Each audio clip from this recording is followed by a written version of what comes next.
តាមមន្ទីរបញ្ចកោនកំពុងលាក់បាំងអ្វីខ្លះតើន័យទាហានអាមេរិករងគ្រោះក្នុងសង្គ្រាមជាមួយអ៊ីរ៉ង់ត្រូវបានកែប្រែដោយស្ងាត់ៗហើយបានធ្វើឲ្យសភាអាមេរិកចេញមុខទាមទាររកដំណាភាពភ្លាមៗតួលេខទាហានអាមេរិករងរបួសស្រាប់តែកើនឡើងរាប់រយនាក់ក្នុងរយៈពេលដ៏ខ្លីតើនេះជាកំហុសបច្ចេកទេសដូចជាការបកស្រាយរបស់មន្ទីរបញ្ចកោនឬមានរឿងអ្វីលាក់កំបាំងនៅពីក្រោយវាំងននខ្មៅតើការប្រែប្រួលនេះកើតឡើងដោយសារបញ្ហាបច្ចេកទេសឬមានមូលហេតុផ្សេងឲ្យពិតប្រាកដសូមតាមដានព័ត៌មានលម្អិតទាំងអស់គ្នាតួលេខនៃជនរងគ្រោះក្នុងជួរកងទ័ពអាមេរិកពីសង្គ្រាមជាមួយអ៊ីរ៉ង់បានកើនឡើងយ៉ាងខ្លាំងកាលពីចុងសប្តាហ៍កន្លងទៅនេះបន្ទាប់ពីមន្ទីរបញ្ចកោនអាមេរិកបានលួចកែប្រែទិន្នន័យផ្លូវការរបស់ខ្លួនដោយស្ងាត់ៗនេះបើយោងតាមសារព័ត៌មាន AFP បានចុះផ្សាយនាព្រឹកថ្ងៃច័ន្ទទី27ខែកក្កដាឆ្នាំ2026យោងតាមប្រព័ន្ធវិភាគទិន្នន័យរងគ្រោះរបស់ក្រសួងការពារជាតិអាមេរិកដែលបានចេញផ្សាយកាលពីថ្ងៃសៅរ៍តួលេខថ្មីនេះបានបង្ហាញថាកងទ័ពអាមេរិកចំនួន18នាក់បានស្លាប់និង624នាក់ផ្សេងទៀតបានរងរបួសគិតចាប់តាំងពីចំនួនផ្ទុះឡើងកាលពីថ្ងៃទី28ខែកុម្ភៈការកែប្រែនេះបានធ្វើឲ្យចំនួនអ្នករងគ្រោះកើនឡើងដល់កម្រិតខ្ពស់បំផុតមិនធ្លាប់មានក្នុងរយៈពេល5ខែនៃសង្គ្រាមនេះហើយវាក៏បានបញ្ឆេះឲ្យមានការចោទសួរយ៉ាងខ្លាំងក្នុងសភាអាមេរិកជុំវិញការគ្រប់គ្រងរបាយការណ៍អ្នកស្លាប់និងអ្នករបួសរបស់យោធាផងដែរការកែតួលេខសរុបនេះគឺជាការកើនឡើងយ៉ាងគំហុកបើធៀបនឹងទិន្នន័យកាលពីប៉ុន្មានថ្ងៃមុនដែលមានទាហានរងរបួសត្រឹមតែ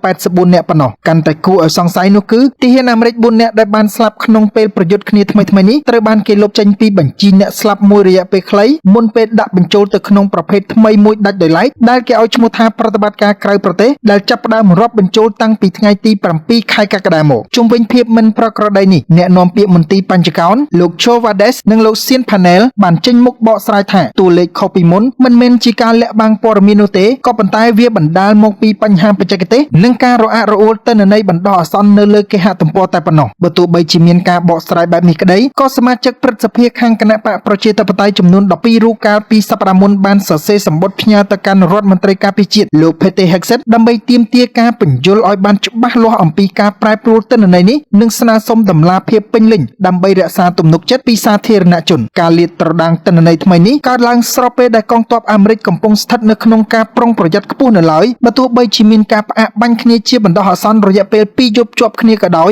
គឺដើម្បីទុកឱកាសសម្រាប់កិច្ចចរចាការទូតអរគុណអ្នកទាំងអស់គ្នាសម្រាប់ការស្ដាប់ដល់ចប់ប្រសិនបើក្នុងវីដេអូនេះមានលើសលួសខ្វះខាតត្រង់ចំណុចណាសូមអ្នកទាំងអស់គ្នាជួយបំពេញបន្ថែមនៅខមមិនខាងក្រោមអរគុណជួបគ្នានៅវីដេអូក្រោយរុស្ស៊ីត្រៀមទទួលកងទ័ពកូរ៉េខាងជើង 30,000 នាក់បន្ថែមទៀតប្រធានាធិបតីអ៊ុយក្រែនលោក Volodymyr Zelensky បានទម្លាយរឿងដ៏គួរឲ្យភ្ញាក់ផ្អើលមួយកាលពីថ្ងៃសៅរ៍ទី25ខែកក្កដាថាប្រទេសរុស្ស៊ីកំពុងមានមហិច្ឆតាចង់នាំយកកងទ័ពកូរ៉េខាងជើងចំនួន 30,000 នាក់បន្ថែមទៀតដើម្បីចូលរួមក្នុងភ្លើងសង្គ្រាមអ៊ុយក្រែនដែលអូសបន្លាយអស់រយៈពេលជាង4ឆ្នាំមកនេះហើយបច្ចុប្បន្នរុស្ស៊ីកំពុងតែរៀបចំខ្លួនទទួលកងកម្លាំងទាំងនោះរួចជាស្រេចរឿងនេះមិនមែនជារឿងថ្មីស្រឡងនោះទេព្រោះកាលពីឆ្នាំ2024កន្លងទៅក្រោមការសន្យាការពារគ្នាទៅវិញទៅមកតាមផ្លូវច្បាប់កូរ៉េខាងជើងធ្លាប់បានបញ្ជូនទាហានប្រមាណជាង14,000 នាក់រួចទៅហើយទៅកាន់តំបន់ Kursk របស់រុស្ស៊ីដើម្បីជួយទីក្រុងមូស្គូវាយបកតទល់នឹងការវាយលុកទ្រង់ទ្រាយធំពីសំណាក់កងទ័ពអ៊ុយក្រែនយោងតាមទីភ្នាក់ងារសារព័ត៌មាន Reuters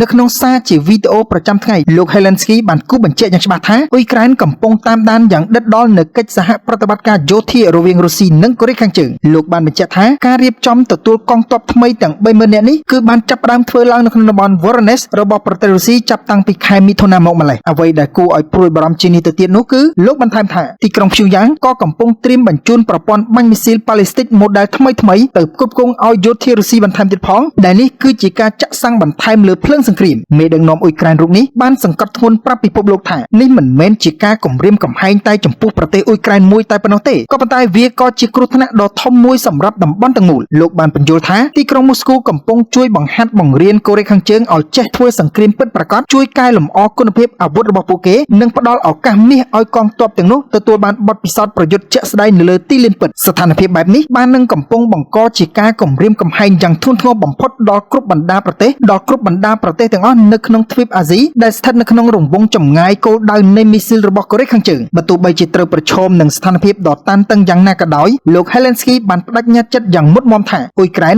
នឹងមិនអោបដៃឈរមើលឡើយហើយនឹងចាត់វិធានការឆ្លើយតបយ៉ាងស័ក្តិសមបំផុតទៅនឹងការគំរាមកំហែងមួយនេះអរគុណអ្នកទាំងអស់គ្នាសម្រាប់ការស្ដាប់ដល់ចប់ប្រសិនបើក្នុងវីដេអូនេះមានលើសលួសខ្វះខាតត្រង់ចំណុចណាសូមអ្នកទាំងអស់គ្នាជួយបំពេញបន្ថែមនៅខមមិនខាងក្រោមអរគុណជួបគ្នានៅវីដេអូក្រោយ